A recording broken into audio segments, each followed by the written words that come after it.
jawabannya 3 kali. Pak Heri Cahyono, salam hormat senior. Beliau guru saya di IPB. Dan kita doakan beliau semoga dimudahkan, dilancarkan oleh Allah Subhanahu wa taala. Amin.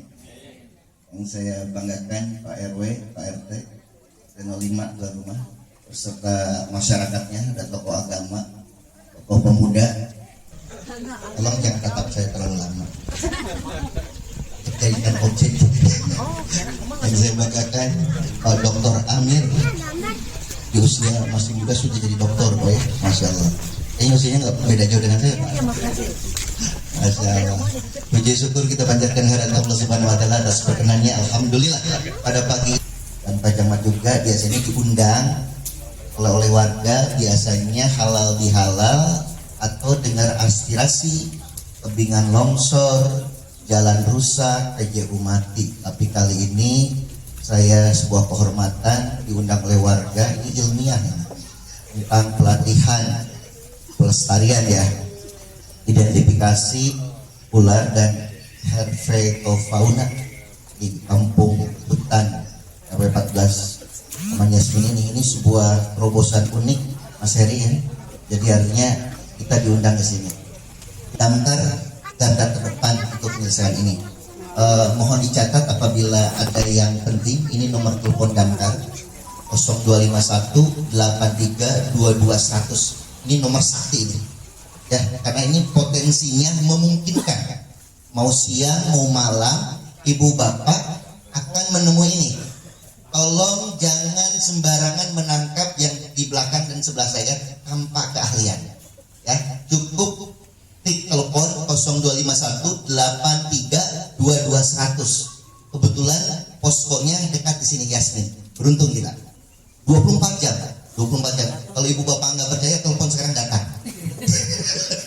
Iya, kalau nggak percaya. Kebetulan sebelum jadi camat, maka tatkala saya melihat ini herpetofauna, tentu saja ini yang hadir di sini kan indah melihat yang di sini. Tadi Mas Heri bilang 5 meter. Saya rasa lari ya. Kalau lihat ular sanca 5 meter, saya rasa pasti yang ini pasukan saya baru datang. Saya bawa pasukan. Ini damkar tadi 0251 83 22 100. Itu 24 jam. Belum ditelepon udah datang. Terus yang kedua, biawak. Ibu lihat biawaknya lucu segede gini ya. Nah, biawak tergede mungkin segede gini dan itu juga sering masuk rumah. Di daerah Sempur kemarin delik aduan. Maka ahlinya, saya jujur kalau melihat biawak separuh badan saya juga saya takut Pak. Jadi bukan hanya diteliti, teliti itu tatkala hewannya sudah jinak, betul ya Pak ya. Nah, tapi harus ada mekanisme penangkapan dulu, karena ini sifatnya ada hutan. Maka saran saya Pak Pomo, Pak RW, Pak RT untuk kolaborasi dengan damkar siaga 1 nomor telepon damkar 20 digantung di hutan kota apabila biawak ini masuk ke dapur. Ini asik, karena saya lihat habitatnya sangat dominan di sini. Terus tadi tawon, ular dan biawak yang sering di sini dan seperti itu. Nah, beberapa laporan kemarin adalah buaya. Buaya selagi di air itu bisa lapor ke damkar. Ya, kalau ke darat lapor ke Pak RT.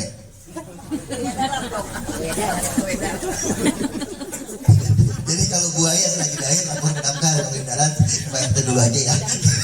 Atau ke Pak Lurah, Ibu bapak sekalian, memang ini fenomena luar biasa tatkala kita aware, dan ini juga bukan untuk dibahas. Bismillahirrahmanirrahim. Pada tanggal 27 Mei 2023 latihan identifikasi ular dan herpetofauna di Kampung Hutan Kelurahan Celendek Barat, Perumahan Taman Yasmin dibuka.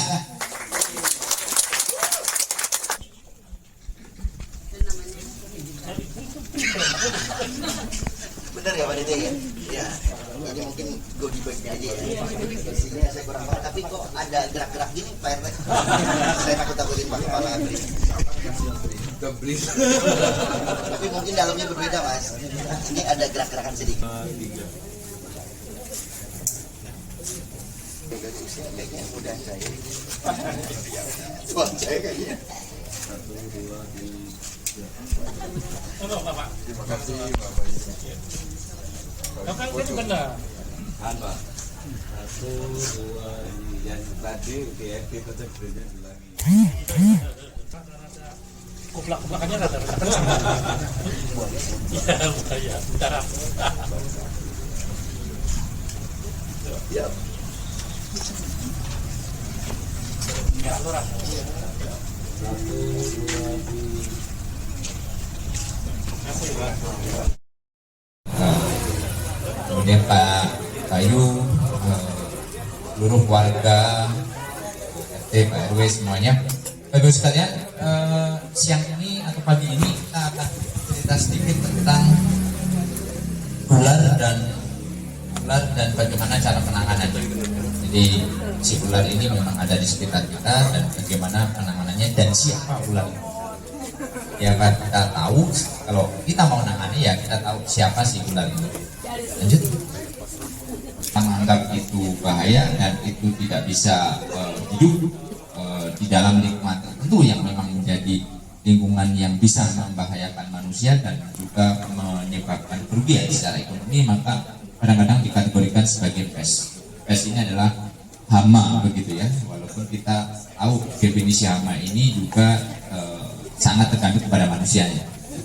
Di dalam lingkungan tertentu kita harus mensterilkan misalnya industri, gitu ya. Industri mensterilkan zona-zona tertentu untuk sama sekali tidak boleh ada hewan di dalam. Karena apa? Kalau ada hewan di dalamnya bisa membahayakan manusia. Yang kedua memberikan potensi yang bisa merusak secara ekonomi di lokasi tertentu. Ya. Jadi beberapa perusahaan memang mengkategorikan seperti itu zona-zona yang sama sekali zero toleran terhadap hewan yang ada di dalamnya. Mau cicak, mau apa, mau tikus itu seperti itu. Lanjut.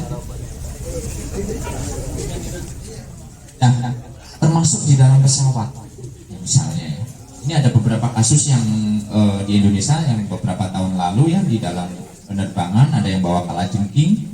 Kemudian juga ada kasus ular di dalam pesawat. Jadi ini juga yang memang zero toleran. Pesawat komersial yang biasa mengangkut. Dan ini kejadian ketika manusia beraktivitas di kebun sendiri, di pinggir hutan sendiri, dan konflik itu terjadi. Lanjut. Nah, apa yang kategori pest yang ada di sekitar kita? Jadi kalau kita hidup di sekitar kita atau di rumah kita nih misalnya, mau ada kelabang, mau ada laba-laba, mau ada ular, ada rayap, ada kalajengking, kelelawar, itu semua kategori hewan yang memang kita nggak nyaman, atau bahan kimia, pengusir serangga dan lain sebagainya. Bahkan perangkap tikus, bahkan obat nyamuk itu mengeluarkan aroma-aroma yang memang membuat mereka tidak nyaman gitu, untuk berada di lingkungan kita. Lanjut. Nah, manusia ini juga di dalam kehidupan sehari-hari atau di beberapa lingkungan masyarakat kita itu ada juga yang memanfaatkan ular itu sebagai nilai ekonomi untuk aksesori. Ya, misalnya kulit. Ya, kalau Bapak Ibu sekalian, jadi Mas Bayu mohon maaf ini di Cirebon. Jadi ini di Cirebon, di sekitar daerah Cirebon sana memang sentral industri ular ya. Jadi di Cirebon ini memang lokasi yang banyak di sana memanfaatkan ular. Ular ini datang ke tambak-tambak ikan gitu ya, memangsa banyak ikan dan jumlahnya sangat besar sekali sehingga memang masyarakat di sana memanen untuk dimanfaatkan kulit. Dan itu terjadi di beberapa masyarakat, nggak cuma di Cirebon, hampir seluruh di Sumatera, di Kalimantan, tapi tidak seluruh masyarakat, ada beberapa. Ya, lanjut.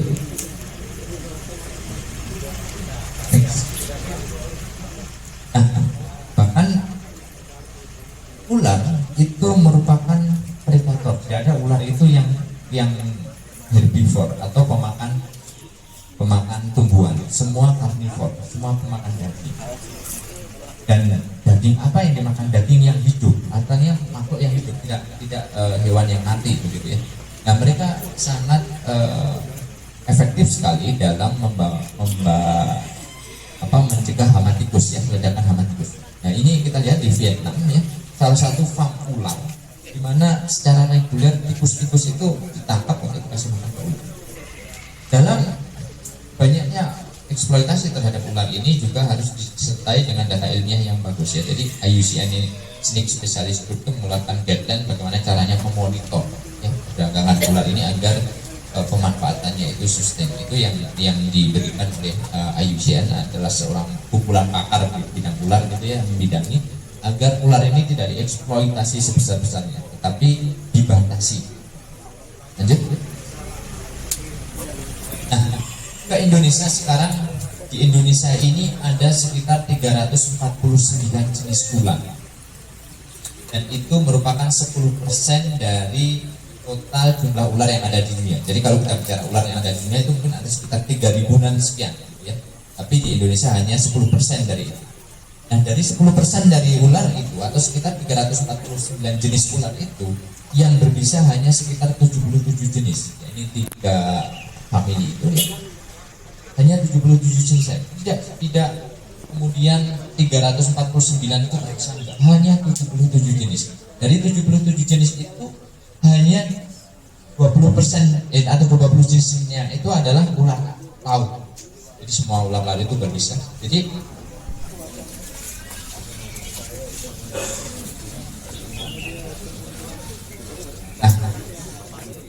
ini contoh ular di sekitar kita, satu berbisa dan satu nggak berbisa. Jadi mungkin di sekitar kita mungkin di taman sini juga ada begitu ya. Ini ular peliang, satu sangat berbisa dan satu nggak berbisa. Yang sebelah ini yang Venomous yang berbisa ini memiliki kemiripan morfologinya. Jadi yang nggak berbisa dan berbisa ini mirip secara morfologi. Nah, ini adalah ular cabe. Ya, kalau Bapak Ibu sekalian melihat ularnya kecil, agak panjang, sekitar 30-an cm, dan ketika air banjir biasanya keluar. Dan itu ada sangat banyak di sekitar Bogor ya. Ini keluar. Ini ular sangat berbisa karena misalnya neurotoksin kuat. Dengan kelompok ular weling misalnya. Weling itu sangat berbisa, dia neurotoksin kuat. Kemudian ada juga yang tidak berbisa ya. Jadi kelompok Lycodon ini memang menyerupai perilakunya seperti itu. Tapi ini kasus hanya beberapa, tidak banyak, hanya 1 atau 2 kasus ular yang tidak berbisa menyerupai ular berbisa. Nah, di sini ada contohnya ya, ular kepalanya segitiga, tetapi dia tidak berbisa. Tetapi yang lain itu sangat berbisa. Dalam ilmu identifikasi jenis ular, kelompok berbisa dan nggak berbisa itu seorang teman-teman mahasiswa, teman-teman yang biasa memang memegang ular mungkin bisa membedakan dengan kehadiran sisik yang ada di sini. Ya. Jadi ular tidak berbisa itu memiliki satu sisik khas itu di depan matanya. Kalau yang berbisa tidak memiliki. Gitu. Cuman kita kan nggak mungkin megang seperti itu kemudian melihat kepalanya, dilihat sisinya ini berbisa atau nggak berbisa. Lanjut. Prinsipnya ular berbisa itu pasti memiliki gigi bisa. Jadi gigi bisa seperti apa? Gigi bisa adalah gigi yang paling panjang di antara gigi lainnya. Ya. Dan gigi bisa ini biasanya berlipat-lipat panjang dari gigi yang lainnya disertai dengan otot. Fungsi gigi bisa ini adalah seperti jarum suntik. Jadi jarum suntik itu menghantarkan bisa ke dalam tubuh mangsanya atau orang yang diserang begitu ya. Jadi dalam melihat kasus gigitan ular ya, kita ada namanya guideline dari WHO. WHO ini adalah organisasi dunia yang memang memberikan panduan begitu cara menangani atau menghandle atau memanage kasus gigitan ular. Nah, WHO ini mengkategorikan ular berbisa itu dalam kategori 1 dan kategori 2. Kategori 1 itu adalah kategori ular yang ular berbisa. Gigitannya bisa menyebabkan kematian, kecacatan, dan dia hidup di sekitar manusia. Sehingga potensi ketemu manusia, potensi konfliknya tinggi.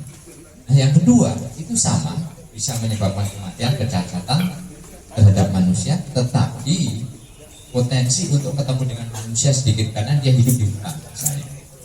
Jadi kategori itu yang dipakai oleh WHO. Kategori 1 itu siapa yang ada di sekitar kita? Nah, kategori 1 di kita itu ada kelompok ular weling.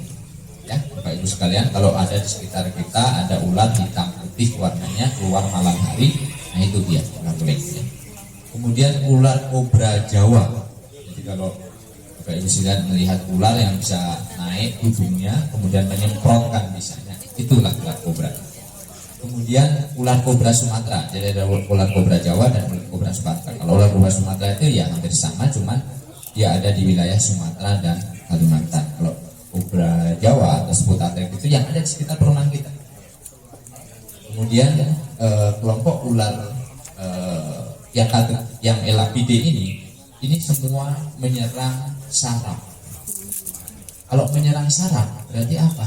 Penanganannya harus dalam waktu menit detik harus segera ditangani. Kalau enggak, bablas. Karena biasanya saluran pernapasan. Kasus yang terjadi beberapa waktu lalu pun belum lama bahkan King Cobra misalnya, itu neurotoksin kuat ya dalam waktu 5 menit setengah jam udah kolaps. Kemudian yang kedua adalah kelompok Hyperidae.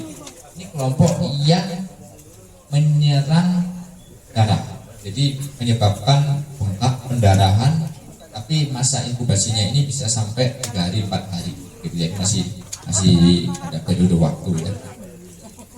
Tapi memang menyebabkan bleeding pendarahan yang fatal begitu kalau tidak ada antibisannya. Nah, ini yang saya sebut ular lem. Jadi ini kita mulai mengenal ular-ular berbisa di sekitar ular lem ini ya.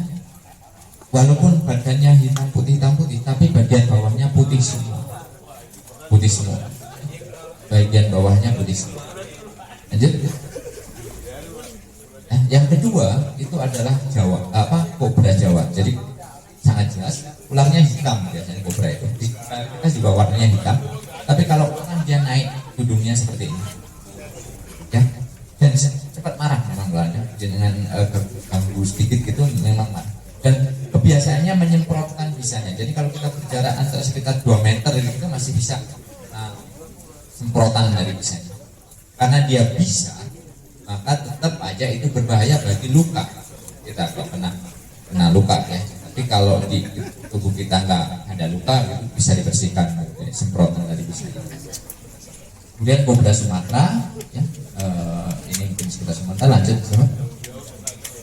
Warnanya kalau kobra Sumatera itu bawahnya ada putihnya seperti ini. Kalau kobra Jawa nggak ada.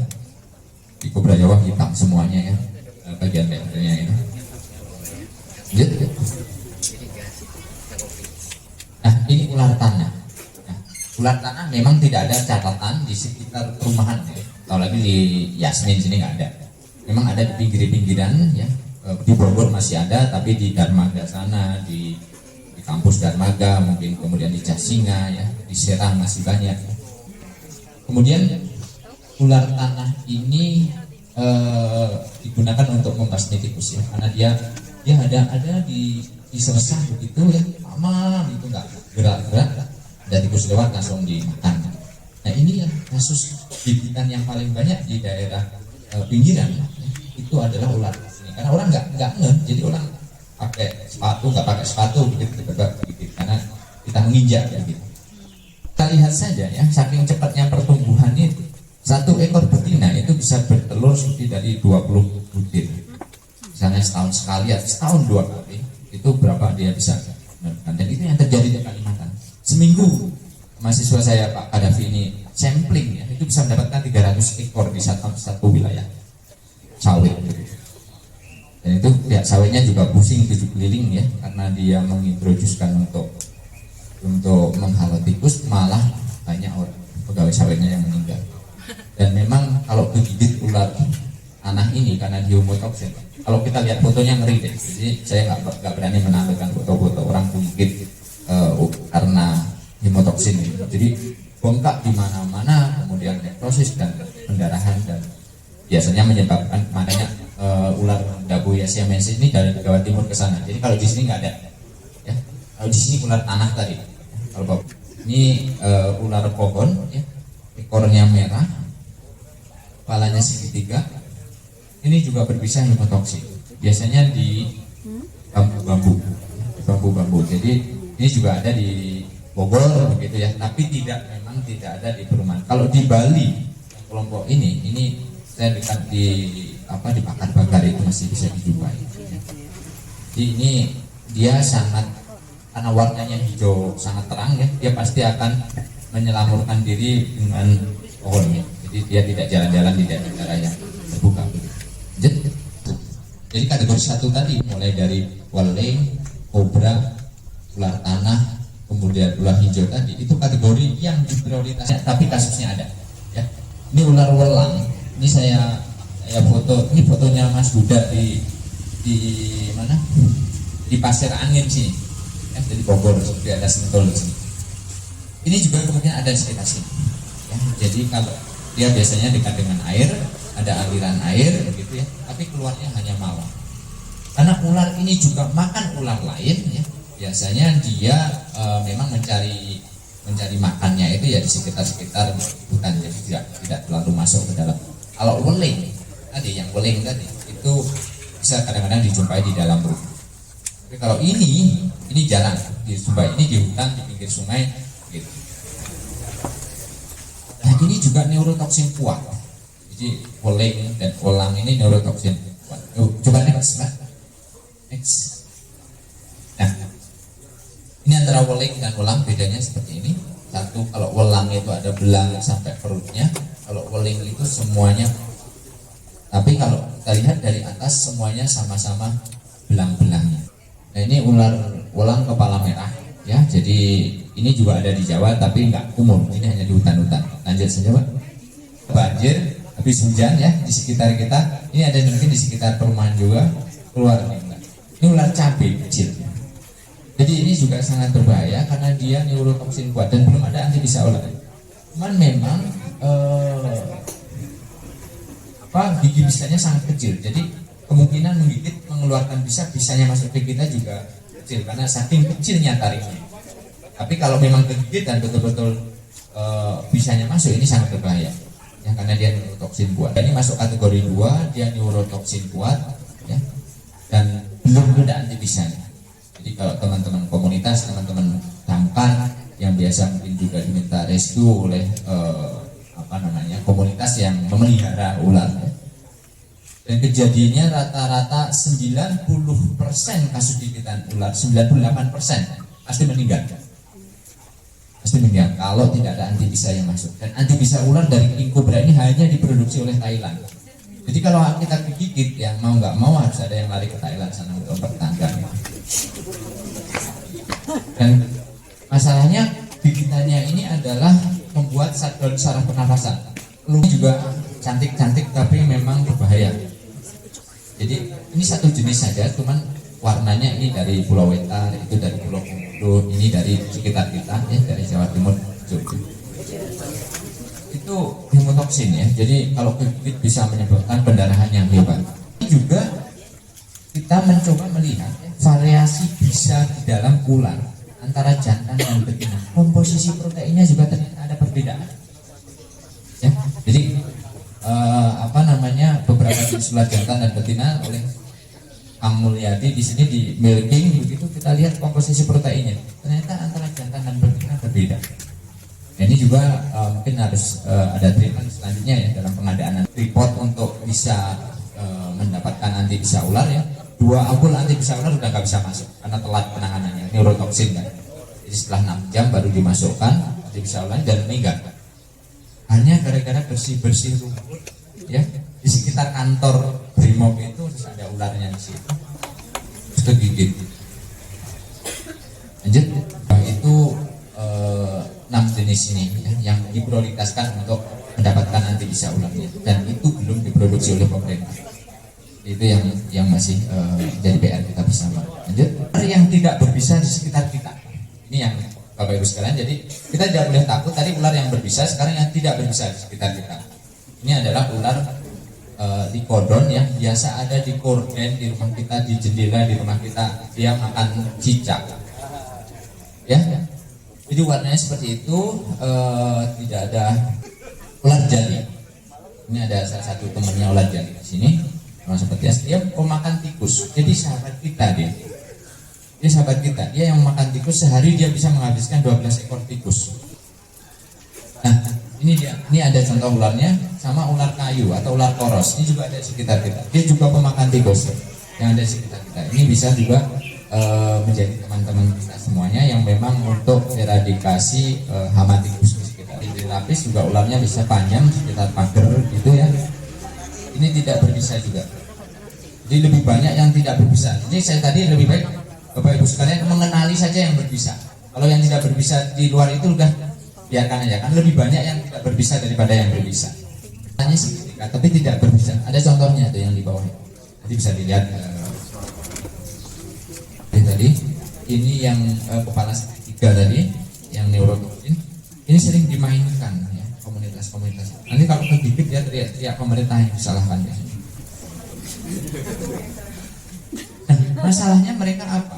Orang-orang yang mempertunjukkan atraksi seperti ini pasti senang dengan media sosial, pasti pengen ditunjukkan, pasti pengen dipansoskan begitu.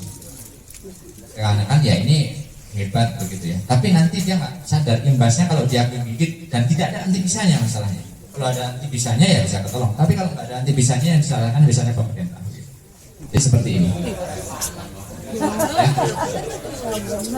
Jadi bahkan di atraksi di teman-teman mungkin di lingkungan kita ya, ada lingkungan perayaan kawinan begitu, ada atraksi debus, atraksi ular ya, ularnya dimainkan, ularnya digigitkan ke mulutnya begitu, kemudian dia mencoba menggigit kembali begitu. Ini yang digunakan ular-ular tidak berbisa, tetapi ini yang kasihan ularnya begitu, makan ular begitu ya, ularnya bisa masuk makan tapi yang bisa keluar. Karena memang kita menyediakan itu, jadi ular itu memang di sana. Nah, yang pesan saya adalah ketika ada makhluk-makhluk yang di sekitar rumah kita, mau ada burung, mau ada tikus, itu memang bisa men-trigger ular itu datang. Karena mereka yang mangsa itu ada di situ. Tandanya di sini ada ular, ya nanti Bapak Ibu juga bisa melihat bersama teman-teman nanti yang akan bisa mandu. Ya, menyentuh langsung dengan ular itu lebih baik. Ada kasus di BSD Serpong ya beberapa tahun lalu, kasus gigitan, satpam berusaha menangkap ular weling yang keluar di maghrib. Ular weling keluar maghrib ya, hitam putih itu, dan ukurannya 1,5 meter. Kemudian berusaha ditangkap pakai sapu, kegigit. Jam 5:30 sore kegigit, jam 11 malam sudah kehilangan kesadaran, jam 4 meninggal. Pagi meninggal, potong di BSD kemarin. Jadi kalau kita menghandle ular ya pastikan bahwa otoritasnya ya teman-teman damkar sudah dibekali untuk tupoksinya untuk menghandle ini ya tinggal diserahkan aja teman-teman bang. Dan ya jadi tidak agresif begitu ya kalau pakai yang lain dia lebih agresif, dia lebih kalem ya, sehingga alat-alat yang digunakan untuk handle ular itu ya macam mulai dari grab stick, mulai dari hook ya sampai untuk kantong gacu ya biasanya digunakan untuk. Nah kalau kita standar di perusahaan di itu biasanya dia harus pakai ular di sekitar kita, musuh alaminya biawak. Ya biawak itu adalah predator dan dia adalah yang memakan bayi-bayi ular. Dia yang bisa mengontrol populasi ular salah satunya adalah biawak. Cuman memang biawak ya suatu saat juga bisa menjadi mangsanya oleh ular besar, misalnya piton itu juga makan biawak. Tetapi secara keseluruhan biawak aktif di siang hari, piton aktif di malam hari. Jadi memang agak beda. Ya. Jadi kalau dia biawak aktif di siang hari, dia bisa mengontrol baby kobra. Jadi kalau kobra itu lagi netes banyak gitu ya, anak-anaknya bisa dikontrol secara alami oleh biawak. Ya, lanjut. Nah, biawak juga ada di sekitar kita, hidup di sekitar kita, dekat dengan air, ya. Cepat masa reproduksinya 2 tahun dia sudah bisa bereproduksi, sehingga dia membantu sebetulnya. Cuman kita kalau lihat biawak juga jijik, lidahnya julur-julur kayak ular, kepalanya kayak ular, dan dia bisa lari cepat. Tapi memang biawak itu karena dia itu predator, itu makanya. Tapi biawak itu kawan kita. Biawak itu yang mengeradikasi atau mengontrol secara alami populasi ular. Ada ya, tapi di pinggir-pinggiran itu banyak masih ada garangan. Garangan ini dia siang hari hampir kayak musang begitu, tapi aktif di siang hari, ya kecil begitu. Dia sangat efektif sekali untuk makan ular. cuman kita sering ditembakin ya, jadi garangan ini sudah punah begitu. Elang juga, elang bidu itu spesialis dia makan ular, cuman memang sudah nggak ada elang kalau di sekitar kita ya, jadi masih ada tadi predatornya biawak. Lanjut, ini kan sudah spot satu perumahan begitu ya. Tapi kalau rumah kita itu berada di tengah-tengah sawah yang seperti ini sawah, ada sumber air, makhluk hidup itu akan berkumpul di sekitar sini. Ada katak, ada ikan, ada berudu, dan itu predator juga akan datang ke sini. Jadi ular juga akan ada di sekitar sini. Ada beberapa memang tumbuhan itu mengeluarkan bau-bauan yang tidak disukai oleh makhluk-makhluk hidup lainnya termasuk ular. Ya. Tapi memang boundary plant ini kalau tidak dipangkas ya nggak mengeluarkan bau begitu. Ya, jadi kayak kenikir, bawang itu memang mengeluarkan bau-bau khas yang memang tidak nyaman untuk satwa-satwa seperti itu. Lanjut. Kemudian tembakau dan serai ya. Tapi serai ini kalau nggak dipangkas kan nggak bau ya. Jadi itu yang memang bisa. Jadi kalau misalnya beberapa mereka itu menggunakan serai dia berlapis begitu. Jadi ini dipangkas, ini enggak dipangkas, sehingga terus ada gitu. Itu salah satu yang yakin ya. Tapi ini nggak jamin 100% ya. Kita mencoba ya satu tanaman begitu ya. Namanya zodia atau kita sebut sebagai anti nyamuk lah kalau di kita tanaman. Ini pun juga bisa menjadi tanaman pagar, tanaman hias. Kemudian tapi memang nggak mengeluarkan bau kalau nggak dipangkas juga. Kemudian dia memiliki zat yang disebut linalol. Linalol ini zat tadi yang menyebabkan bau tadi. Lanjut. Sebagai organ Jacobson di sini. Ya. Kemudian organ Jacobson ini dihubungkan dengan lidah yang keluar. Kenapa ular itu selalu mengeluarkan lidahnya? Dia untuk mendeteksi partikel-partikel baunya. Dia bau, debu, getaran itu semua dipakai di sini. Kemudian sensor ini dimasukkan ke organ di depan otaknya, dan ini ada di biawak juga. Makanya reptil yang menjulur-julurkan lidahnya itu rata-rata dia memiliki organ Jacobson.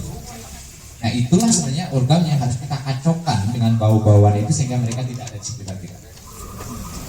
Ya. Lanjut.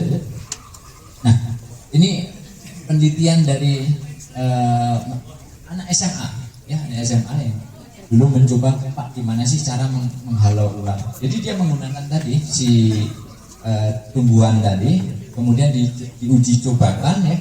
Di antara sekian tumbuhan dan di antara produk-produk itu apa yang membuat ular itu tidak nyaman atau respon gitu.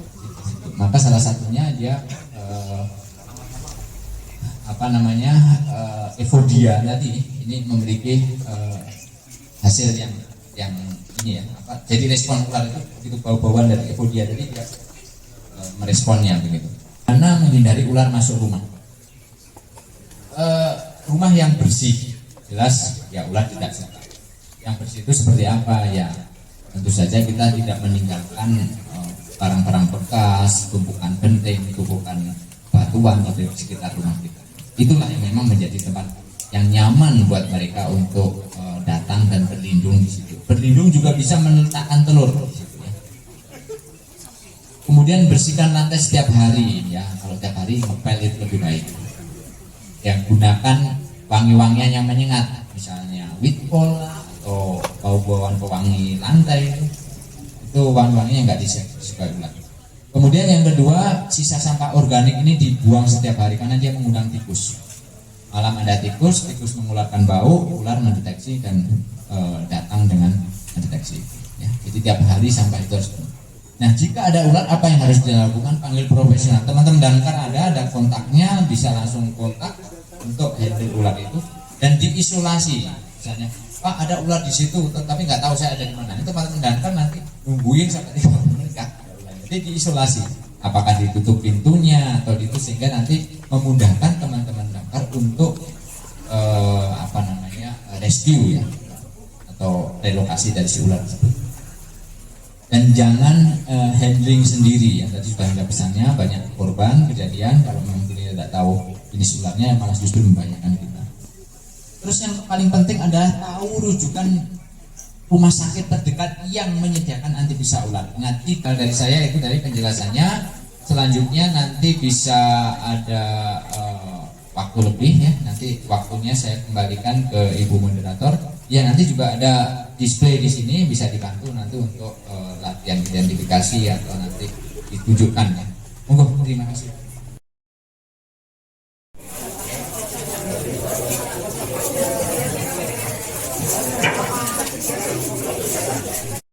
Ini ada Saya Wahyu Trilaksana. jadi kita di sini akan sering masuk ke perumahan kita ya, ke pemukiman. Yang pertama di sini ada satu kobra Jawa, awetan ya. Najas Butatrix ini bisa menyemprotkan misalnya speed. Yang paling berbahaya itu kalau dia itu masuk ke fase sistemik. Fase sistemik itu di mana bisa ular itu sudah menyebar ke seluruh tubuh. Jadi bisa itu masuk ke jantung, dipompa oleh jantung, dan kemudian disebarkan ke seluruh tubuh. Itu yang sudah berbahaya. Itu harus segera masuk ke penanganan medis. Nah, berapa lama itu berbeda-beda Bu, masing-masing ini. Kita tidak bisa tahu karena itu tergantung dengan banyaknya bisa ular yang masuk dalam tubuh. Saya 2 kali 24 jam. Jadi kalau orang sudah gigit ular masuk ke dalam fasilitas rumah sakit gitu ya atau puskesmas, yang dilakukan oleh para medis itu observasi sekali selama 2 kali 24 jam.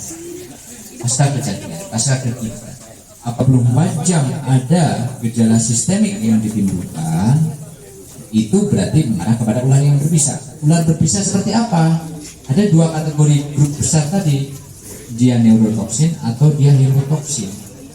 Daripada nunggu 2 kali 24 jam, kalau kita sudah tahu di awal dia gigit ular berbisa, ada fotonya, ada bukti fisik ularnya, itu akan mempercepat penanganannya. Sehingga penyebaran itu juga bisa lebih dihentikan sejak awal gitu ya. Jadi kalau kita lebih awal lebih tahu antibisanya seperti apa, ya akan bisa diberikan secepatnya. Begitu dia kelihatan di fase sistemik. Kalau belum menunjukkan fase sistemik, para medis belum memberikan antibisa itu. Tandanya cuman ada 2 loh Bang. Karena dia taring ya. Nah, kalau emang kegigit, jadi ini misalnya kayu atau tongkat gitu. Jadi kegigit di tangan, di sini kita kayak bidai buat patah tulang gitu loh. Digip. Nah ya digip. Untuk mengurangi, memperlambat. Jadi Bu. Habis itu bawa ke rumah sakit. Ya. Kalau keadaan lurus harus gitu. Ya. Lurus apa bisa begini. Ya tak boleh. boleh, Jadi harus, kan? intinya adalah supaya racun itu tidak cepat menyebar. Tidak jalan. Ya tidak tetap berjalan Bu. Jadi ya, melambat. Jadi sebenarnya Bu, di dalam tubuh kita ini racun itu tidak serta-merta langsung masuk ke pembuluh darah, tidak. Jadi di dalam tubuh kita ini, di bawah kutan kita dari kulit ini, itu ada pipa-pipa kecil, namanya pembuluh limfe. Nah, racun itu masuk di situ terlebih dahulu, pembuluh limfe. Nah, dari pembuluh limfe ini sebenarnya pembuluh limfe itu mudah sekali ditekan. Makanya pakai elastic bandage. Jadi seperti apa ya elastic bandage itu? Kalau orang patah tulang, ya kan? Ada kan seperti bandage yang bisa ditarik elastis lah pokoknya. Iya. Nah, jadi sebelum dibidai itu dikasih dulu. Jadi walaupun posisi kita digigit di sini, bidainya tetap dari sini Bu, tetap dari ujung dan ke elastic bandage. Kalau elastic bandage itu sudah benar, insya Allah. Jadi intinya kalau kita kegigit di sini kita pegang aja gini. Bukan pakai elastic bandage. Iya maksudnya itu kalau ada. Mau dikit di sini, tetap dari ujung sini. Tetap dari ujung sini. Ujung sampai ke sini. Tapi segera bawa ke rumah sakit ya. Iya.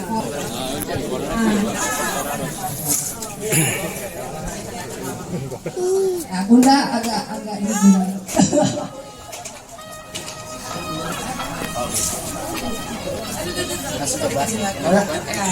Ini ularnya akusnya di siang hari ya. Jadi dia kalau malam biasanya ditemuin kalau di perumahan itu kayak di nggak terlalu tinggi, di ranting-ranting paling semeter atau 1,5 meter. Iya. Ada kuningnya lagi. Langsung kita lepasin aja ya. Tapi Bapak Ibu kalau bertemu ular, daripada repot cari berbisa apa enggak, anggap saja berbisa kira-kira gitu mungkin ya. Jadi kita berhati-hati. Iya. Jadi amankan dulu bagian kepalanya. Ini Ya, ibu-ibu menjerit. Padahal ularnya diam ya. Ibu-ibu yang menjerit. Nah, kalau kita nggak punya kantong seperti ini, bisa diwadahi di mana nih, Mas? karung bisa atau di ember atau baskom yang ada tutupnya. Kita punya tongkat bisa pakai alat-alat yang ada di rumah. Sapu atau sop itu pakai kunci. Kita arahin ke ember. Kalau misalnya ularnya udah tersungkur, Berarti kan dua orang kan? Kalau lagi sendirian di rumah di nangkap kepala. Jadi kepalanya cukup diangkat aja, ditahan, terus langsung masukin ke ember atau baskom. Langsung kita tutup, terus bisa menghubungi tim damkar atau komunitas-komunitas yang bisa ngerescue. Ya, kalau ini biasa nggak bisa. Sebenarnya itu bisa ngelilit, ular itu ngelilit tangan, ngelilit leher. anjingnya dibawa pulang dulu deh, nanti dia rusak sama ular. Hati-hati deh. Nah, anjingnya dibawa pulang dulu. Nah, ini dapat ke situ.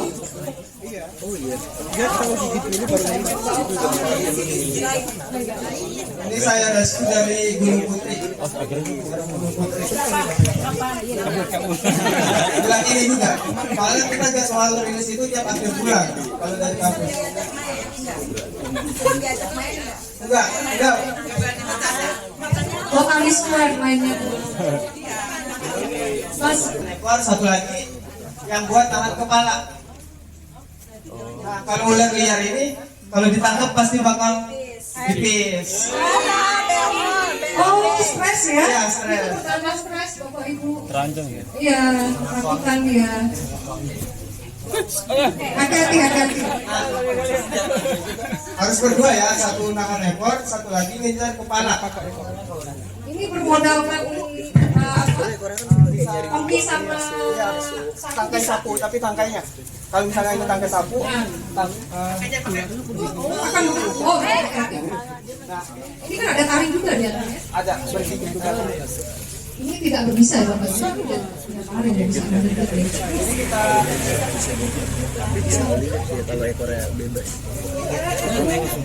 Nah ini harus dilakukan oleh dua orang dan yang memang bisa ya. Tunggu ularnya kalem, terus kita ngejar kepalanya. Kalau misalnya kita kasih makanan itu untuk menenangkan, Nggak bisa. nggak bisa. Nah, udah kita tahan di bagian kepalanya, belakangnya. Jadi kita tangkapnya dari belakang. Terus tepat di bagian dekat ininya, Nah, jadi harus berdua. Kalau sendiri, Ini dia ngelilit. nah kalau misalnya sendiri nih, nah, kalau misalnya kita rescue sendiri dia bakal ngelilit, jadi ngunci tangan. Oh, Jadi lilitannya itu keras banget, kencang. stres banget ya. Terus dia lama-lama ngejar ke leher. Jadi beberapa kasus itu yang orang rescue itu dia pas rescue sendiri kelilit lehernya, meninggal di tempat karena nggak ada yang berani juga. Jadi diharapkan dilanjutkan lebih dari satu orang. Lilitannya kenceng banget. Iya benar. Ada yang mau pegang nggak? Coba lilitannya. Lilitannya kenceng Ya banget. iya Mas. Ini yang dewasa ya Mas Arif ya? Iya, udah termasuk dewasa. Dewasa ya.